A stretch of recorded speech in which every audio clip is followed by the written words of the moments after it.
Hey, well, welcome to the M3 podcast. I am Joël Malm. Hey, Dr. Paul. Hey. How are you? I'm good, thanks. Good. I want to talk about something today that I've heard a lot about from people in caring professions, whether that's people who are doctors or nurses or doing home care or pastors, anyone who cares for people. Yeah. I think it's a pretty common thing at some point to face a moment of burnout where you're just exhausted. As you're giving and giving and giving so much, there comes a moment where you go, I'm not upset. I just can't give anymore. Yeah. And sometimes it comes out in weird ways. I see people get angry. I see people just get tired. So I want to talk a little bit about that. Yeah. First of all, have you had, I know I've had some experiences of it. Have you had any personal experiences of just kind of getting to a point of exhaustion? Yeah.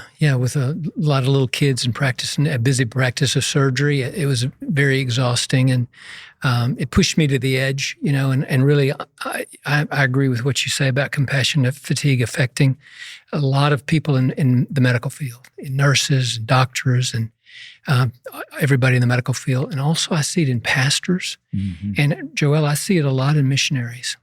People who are giving out all the time and not taking time to get filled up. But in my own life, one of the principles that I learned is that I could not have any rhythm that was healthy in my life until I had balance. And balance came by, for the most part, by learning to say no. Mm-hmm. I was the type of person that would say yes to anybody. I'll give you an example. People would call me whether I was on call or not and say, listen, my pastor's daughter has appendicitis. Can you take care of her? And it's 5:00 at night. She's 2 hours away. They want me to take care of her, but I'm not on call that night. And I have a kid that has a soccer game.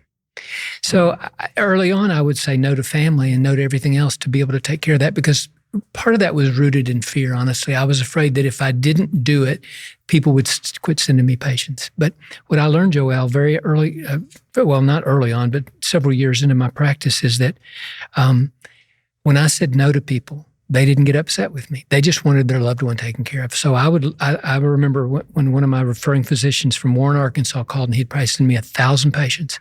And he said, can you take care of this patient? I wasn't on call. And I said, Carrie, I can't, but my partner can. He's on call. And I would thought that there'd be some blowback on that.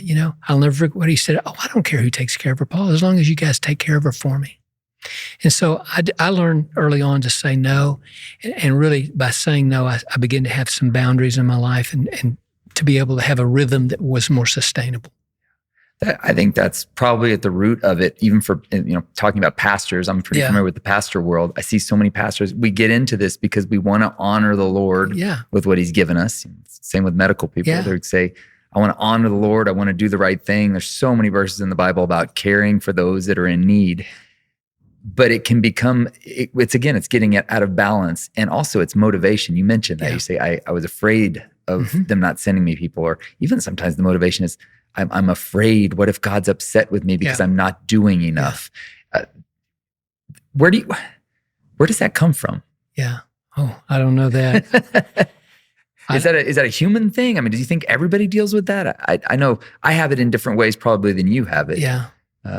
I'm not a super people pleaser, but there's certain things I want to please people with. Yeah. And obviously I want to please God, but that also can be a driving force too, that gets out of control when in trying to please God, you're trying to save the world when he's the one that saved the world already. Exactly.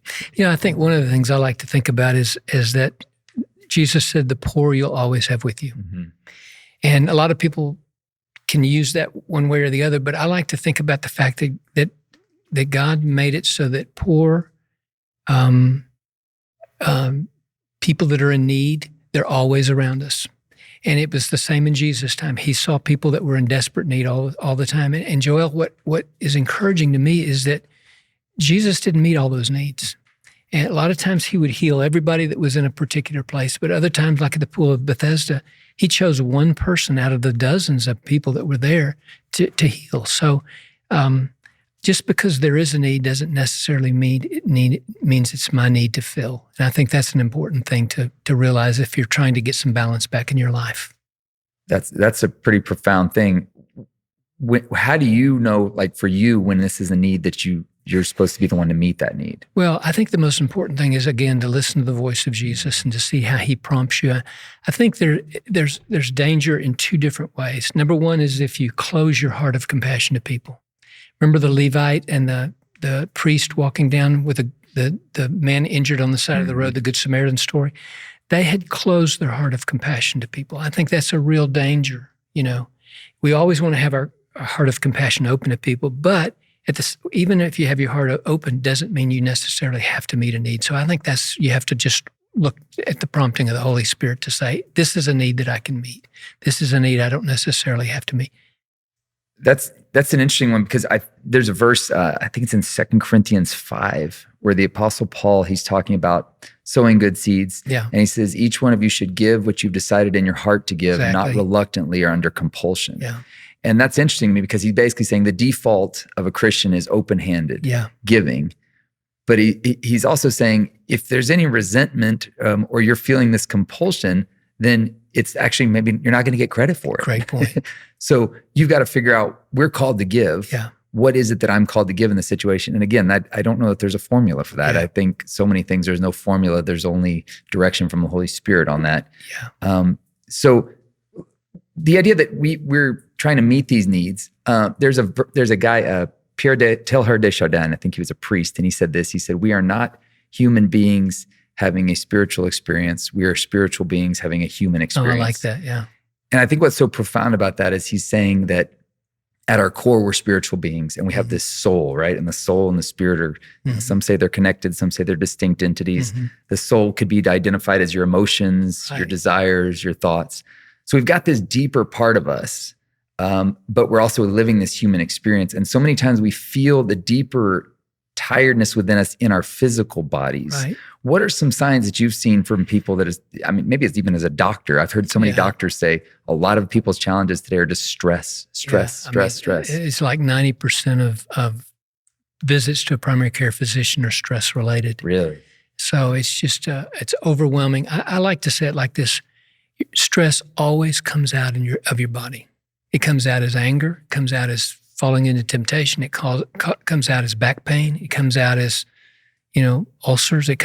Somehow it's migraines. It's going to come out somehow. So I think, when you're tired physically, you take care of yourself. When you're tired emotionally, do you take care of yourself? I think that's the big thing that I've learned in my life, Joel. I like the way that you describe it. I describe it as that I have 3 gauges in my life. My spiritual gauge, I have my emotional gauge, which you would call the soul realm, and then I have my spiritual gauge. Every one of those have to be full in order for me to function normally. Now, let me give you an example. I know a lot about taking care of your physical body, and I know a lot about taking care of your spiritual body or spiritual life, but that emotional life, that's something that I struggled with, because I didn't, number one, know when I was depleted emotionally. And secondly, I didn't know how to replete myself or refuel myself. And so I think that's one of the things that I've learned over the last 15 or 20 years is how to replete yourself.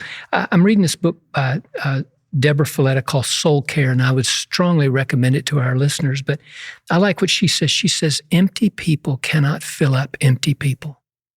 Yeah. Empty people can't pour out because they have nothing left to give. And I just found in myself, emotionally, I had to find out what filled me up, because I knew what filled me up physically.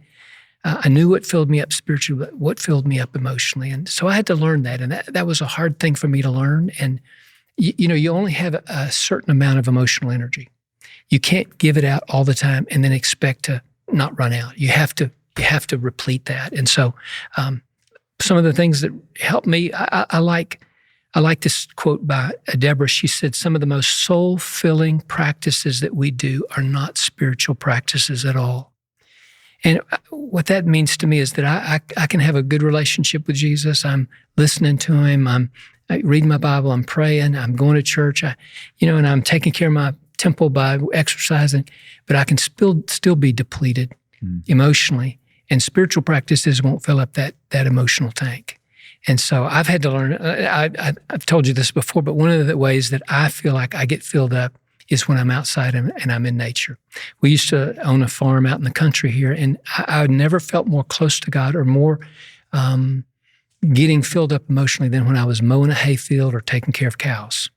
And I realized that that's what fills me up. Being by the beach fills me up. Being with my family fills me up. So I think one of the things that I would encourage people to do is find a rhythm that's sustainable but realizes those gauges have to be filled up physically, emotionally, and spiritually. There is definitely something about the outdoors. I was reading a study about that the other day, that they were saying a 20-minute walk in nature has a tremendous effect. And some actually it helps, I think it was a saying that shuts down the amygdala, actually, in many ways. But what they said is actually if you walk in the city, it doesn't do the same thing. Yeah. Because there's something about the open spaces, and there's also something about the movement of walking that shuts down the anxiety, because you're taking this attack mode, like I'm going after it. Yeah. And that's really fascinating, because I think we do have to figure that out. I know for me, I figured out I liked hiking for a long time, but I don't necessarily like just traipsing around in the outdoors. Yeah. Right? And somebody's asking me about that, and I started to realize what I like about hiking is it shuts down my brain. Yeah. I'm just kind of in the moment hiking, and it really refuels, replenishes me. And it's not like I'm having some deep spiritual experience. Yeah. It's the results afterwards. Exactly. And I think it's kind of what you're describing. You do the thing, and then afterwards you feel the results. It's not like in the moment you're necessarily like hearing from God or feeling this deep sense of, but it is a refilling. Is that how you've kind of experienced it? Exactly. Yeah. It's filling that emotional tank up. So let's talk about that, because I think a lot of Christians, we have this idea that any kind of self-care is selfish. Yeah. And there's a difference between selfishness and self-care, right? Jesus says, love your neighbor as yourself, which means there is some element of love of yourself. And of course, we're always taught as Christians against, well, don't be loving yourself more than others. But sometimes we go to the other extreme so much, and it taxes us. I heard I think it was Jordan Peterson. He said, treat yourself like somebody you're responsible for caring for, because you are. Yeah, that's good. And that's really, I think that's what Jesus is saying there. Like if you're not around to care for the person, nobody's going to be there to care for them. Exactly. So it's just as important to watch after yourself. And it's not selfish. No, it's not selfish. Yeah. What's been your journey of learning that? Because it sounds like you're naturally kind of a give out without thinking too much about yourself. Yeah, I think as you age, you have less energy. And I don't mean that in any way negative, but I still have a lot of energy. But as I've aged, I realized, when I can't do what I did when I was 30. And so I know I have to kind of to pace myself now. So I think that's one of the things aging kind of made me realize I have to pace myself. The other thing is reading a lot of books on this, getting close to being burned out on multiple occasions. I realized there's just a rhythm to life that Jesus wants for us that we may or may not be living here in the United States. The pace that we live, the pressure that we live under. One of the things I love about traveling to remote parts of the world is they live at a totally different pace. Their pace is when the sun comes up in the morning, and their pace ends when the sun goes down in the evening, and they get good rest, and they're not stressed, and they're not constantly on the phone, scrolling and things like that. So I think there's a rhythm that God gives us or wants us to have that, and I'll say something that I don't necessarily mean this in any way wrong, but some of the most burned out people that I know are people that are followers of Jesus. And it's because just what you said, they're giving out all the time without taking time to fill up. And whether that's missionaries, whether that's pastors, or whether that's, parents raising kids, I think, we all have to be careful about that. I know for me, one of the quickest ways to know I'm getting burned out is to ask my wife. Yeah. Because I can't necessarily tell sometimes, because I'm always driving type A, and she'll say, I think you're doing a little too much. And I feel fine. Yeah. I don't realize it until a little bit later. And maybe that's the guys in general were that way. Women are a little more in tune with those things. But can I just say one thing about that? I was going to say, for me, it comes out is I get angry, or I get harsh easier, or I get unkind. And that's the last thing in the world as a follower of Jesus that you want. So why would you let your pace push you into, the works of the flesh, so to speak? Yeah. So I think for me, and Jen's a great example of that, I tell everybody that my accountability partner is my wife and my kids, because they really see me and they know me. And so when Jen says, I think you're unkind, or you're harsh, or I think you may be stressed, I think it takes humility to admit that she may be right and I may be wrong. Look, can I give you an example of that? One time we were, this applies a little bit off the subject, but I was, it speaks to blind spots and how we can have blind spots and not know it. I was in the kitchen with my daughters. I had 3 daughters in the kitchen at that time, and I had an interaction with one of them, and she got upset with me and started crying. and walked off, and I didn't know what had happened. I was totally clueless. And I went to one of my daughters and I said, hey, listen, what happened? She said, Dad, you were hard and you were harsh. And I go, well, there's no way I was hard and harsh in that situation. So there was another daughter that I knew would tell me the truth, the truth that I wanted to hear. So I went to her and I said, Sophia, you got to tell me, was I hard and harsh? She said, Dad, you were. And I said, how? And she said, your words were unkind, your facial expressions, this, that, and the other. So I say all that to say, I had to go and apologize to my daughter, obviously, but I say that to say that was a blind spot I had. I had no idea I was being hard and harsh. And really, it had to do with me being stressed and not filled up. So the point is people have blind spots. We all have blind spots. Ask other people to help and have the humility to listen to them. So if somebody's listening today or watching today and going, man, I think that might be me. I think I might be on the verge of burnout. What would be the first step you would recommend that they take?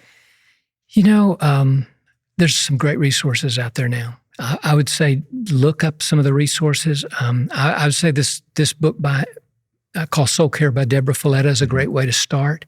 But I would just say that try to find the rhythm in your life that makes you the most productive, but also the most what would be the word, godlike? In other words, where you can live in the fruit of the Spirit rather than in just being stressed all the time. So I would say try to find that rhythm. Yeah, that's good. Yeah. Well, thanks for joining us for this episode, and we look forward to seeing you on our next episode.